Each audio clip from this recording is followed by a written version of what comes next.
Seems like a perfect country for coming to if you like outdoorsy activities, you know, if you like hiking, if you like hill walking, if you like cycling. So you can buy those from the tourist information offices, and apparently, surprisingly, I would never have thought this, I would never have made this connection, but it's actually got its origins or its roots, certainly according to what I read. You see it on buildings, you see statues of it, you see it on t-shirts, key rings. Republic Square. And this whole area, to be honest, has a bit of a brutalist vibe. I think that there's definitely room for appreciation for this style. For me personally, that's my own opinion. You formulate your own. Let me know in the comments, do you like brutalism?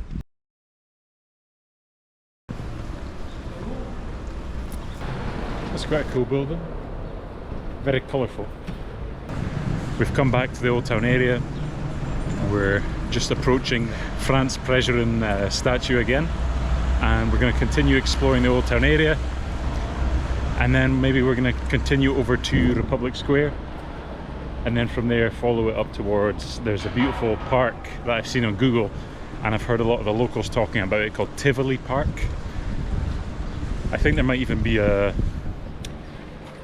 city zoo over there beside Tivoli Park as well. Apparently it's a nice open green expanse, a lot of flower beds, trees, some nice like buildings and things. So yeah, we'll check that out together.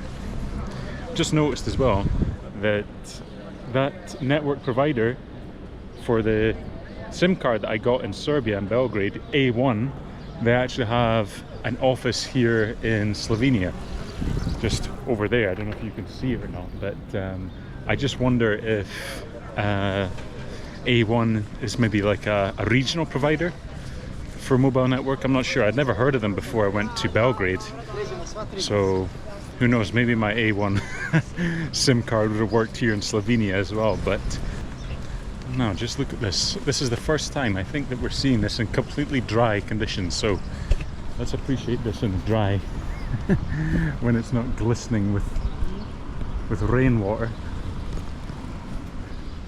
Now, of course, yesterday we went up to the castle. Quite a lot more people out in the street today, a lot more tourists, a lot more busy, more hustle and bustle around this area, which is good to see, because yesterday it just felt a little bit empty, probably because of the rain. And just check this architecture, guys, as I try to avoid getting run over by cyclists. Beautiful. Beautiful architecture.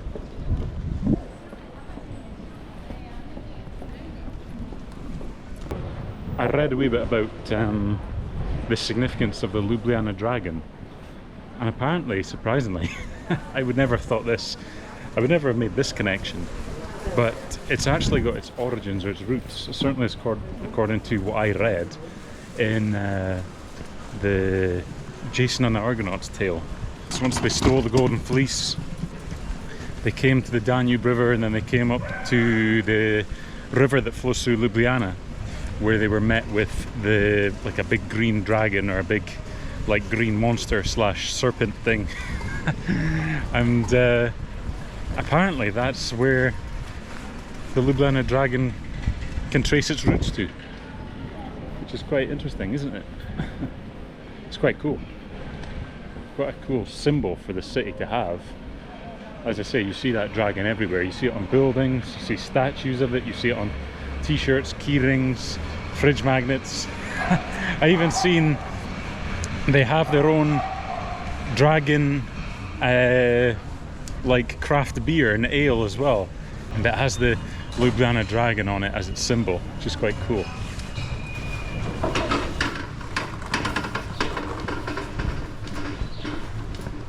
The days that I'm staying in Ljubljana, it's forecasted to be heavy rain throughout, and this is just a brief couple of hours of dryness that we're getting just now. You know, although the forecasted for rain, can't say it's cold at all. Let's just get a view of this river. Beautifully painted, decorated buildings along it. I've also seen photos of Ljubljana at Christmas time as well, and it looks absolutely beautiful at Christmas time. Christmas markets and that square back there France President. That square back there is absolutely packed with like Christmas markets and a massive Christmas tree, food stalls and things like that, so it looks absolutely wonderful at Christmas time, you know, like very like mountain Christmas grotto type feel to it. I have to say the landscape around here as well is totally giving me Austria vibes, you know, and like Switzerland vibes, and it totally makes sense. I guess that's a daft thing to say because the country is quite close, well, borders Austria certainly, and Italy.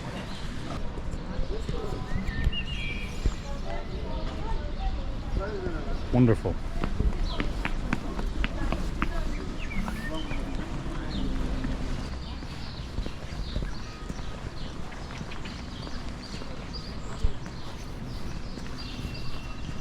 Definitely plan on coming back here in summer, that's for sure, to appreciate it in the heat and the sun, you know.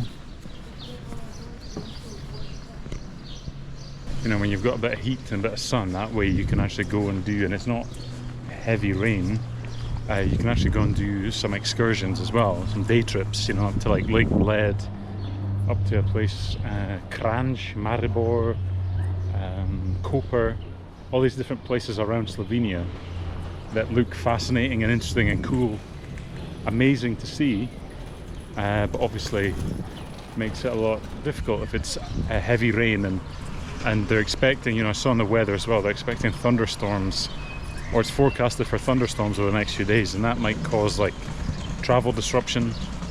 I believe, unfortunately, terrible for Slovenia. I think last year, or perhaps the year before, there was heavy flooding across the country and inflicted heavy damage. And that would be still, I would imagine, fresh in people's memories because it was quite heavy flooding, you know. I'm not sure if that's a common thing to happen here. You know, certainly not to the scale that had happened, you know, because I remember it made like international headlines. It was such a big deal, so obviously a massive thing for the country to recover from. I've seen a bit of the surrounding area coming in on the plane, and it just looks amazing. Landscape seems like a perfect country for coming to if you like outdoorsy activities, you know, if you like hiking, if you like hill walking, if you like cycling. Definitely seems like a hiker's and a walker's dream, that's for sure. Right, let's see if we can head back up to Republic Square.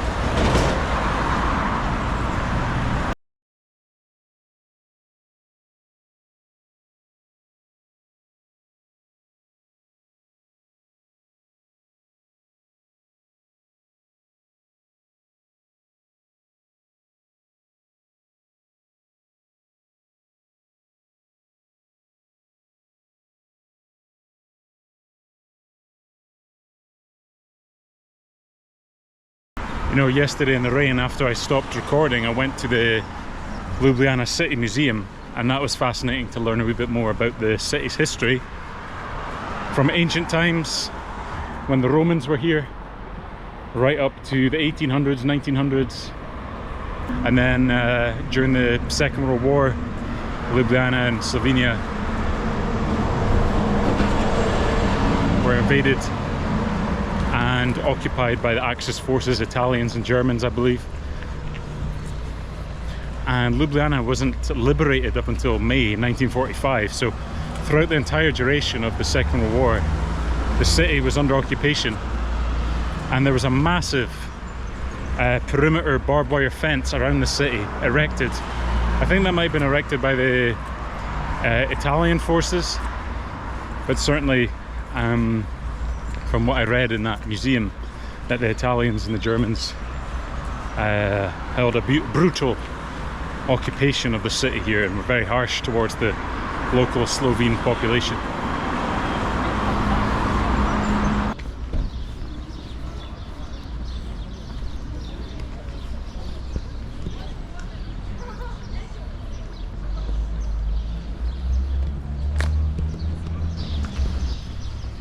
City museum down there, fascinating for learning a wee bit more about the city, as I said. So if you're here, drop in by the city museum. cost me about €8 or €9 to get in, and if you're a student then you'll be eligible for the student discount of €6. Notable Slovenes from Slovenian history: Dr. Franz Kidrič. This might actually be a university of some kind, I'm not sure.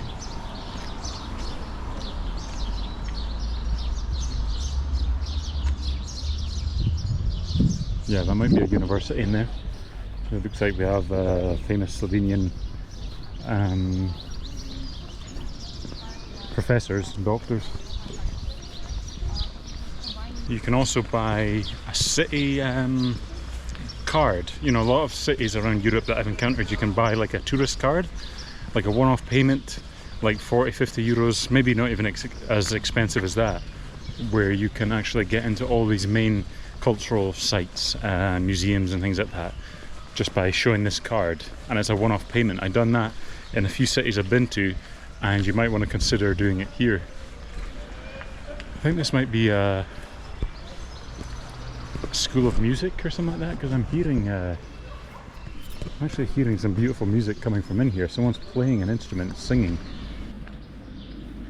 Sorry about that, guys, the GoPro ran out of charge there, so I just swapped over the batteries. But yeah, I think that this is like a Academy of Music or something like that, because it looks like you've got famous Slovenian musicians and composers just along the front facade there. I heard someone with a beautiful voice singing from one of those windows, so yeah, I guess that must be a school of music. But wonderful. So just to finish off what I was saying about that card there, yeah, so you can buy those from the tourist information offices, and I've seen a few of them already. I've seen about 2 of them in that sort of area down by the river with 3 bridges. So that's maybe something to consider if you want to save a bit of money, and if you're thinking about visiting a lot of these different museums and attractions. It'll no doubt get you into the castle and up the funicular, for example, which that alone, yesterday I didn't obviously go with a card. I'm regretting that choice, because the castle and the funicular cost me about €20.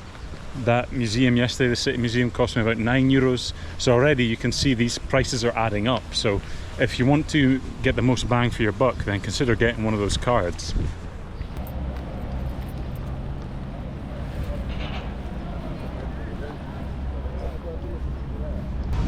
So this wide open expanse here is Congress Square. Congress Square.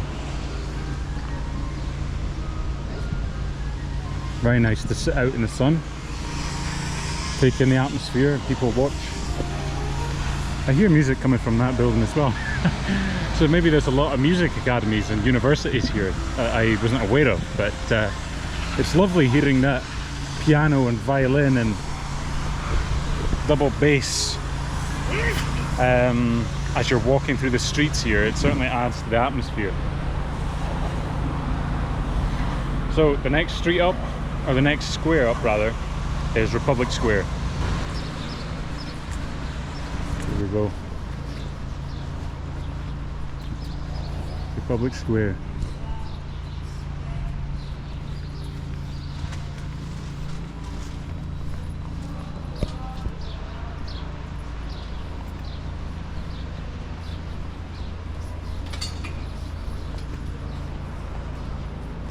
I believe this is like an area for government buildings, I believe, hence all the flags. And I came to these 2 buildings the other day, and I was just marveling at the it's just pretty visually satisfying to look at the symmetrical nature of them. At least at one time, I guess the original buildings probably didn't have those copper roof extensions or whatever they're made of, the 2 things that come out the top of either building. You know, I would imagine that originally perhaps these 2 buildings were constructed and they looked identical to one another. And that one on the right displays the time and the temperature. Quite cool. It's got a date on it, Ljubljana, May 1975.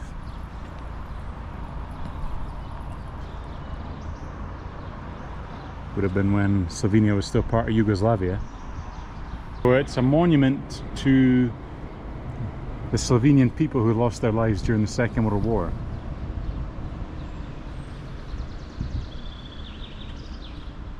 And it's called the Spomenic Monument. Again, apologies for mispronouncing that name, no doubt. So that is the Parliament building, the National Assembly building of Slovenia over there. I did think so because there's a lot of security around it, so I did think it was a government building. And apparently these two towers in front of us, which, like I say, perhaps once would have been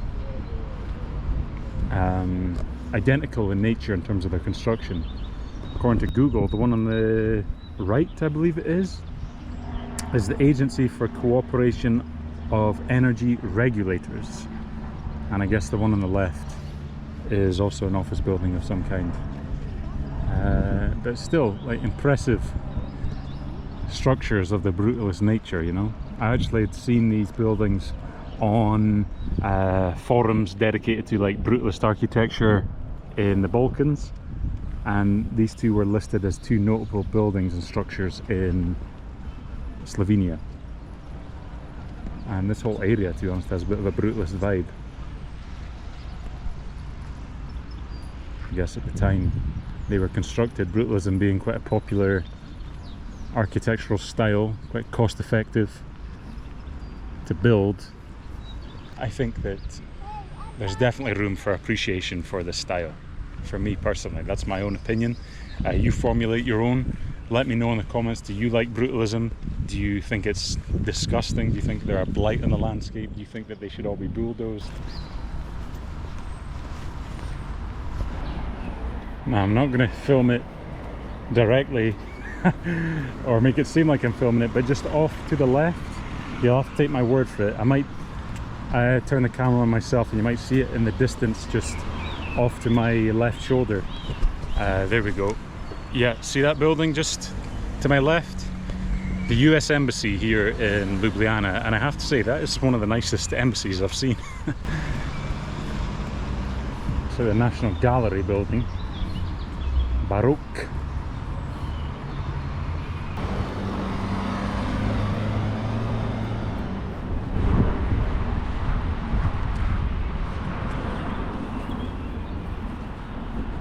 Looks like we're passing a looks like an Orthodox church.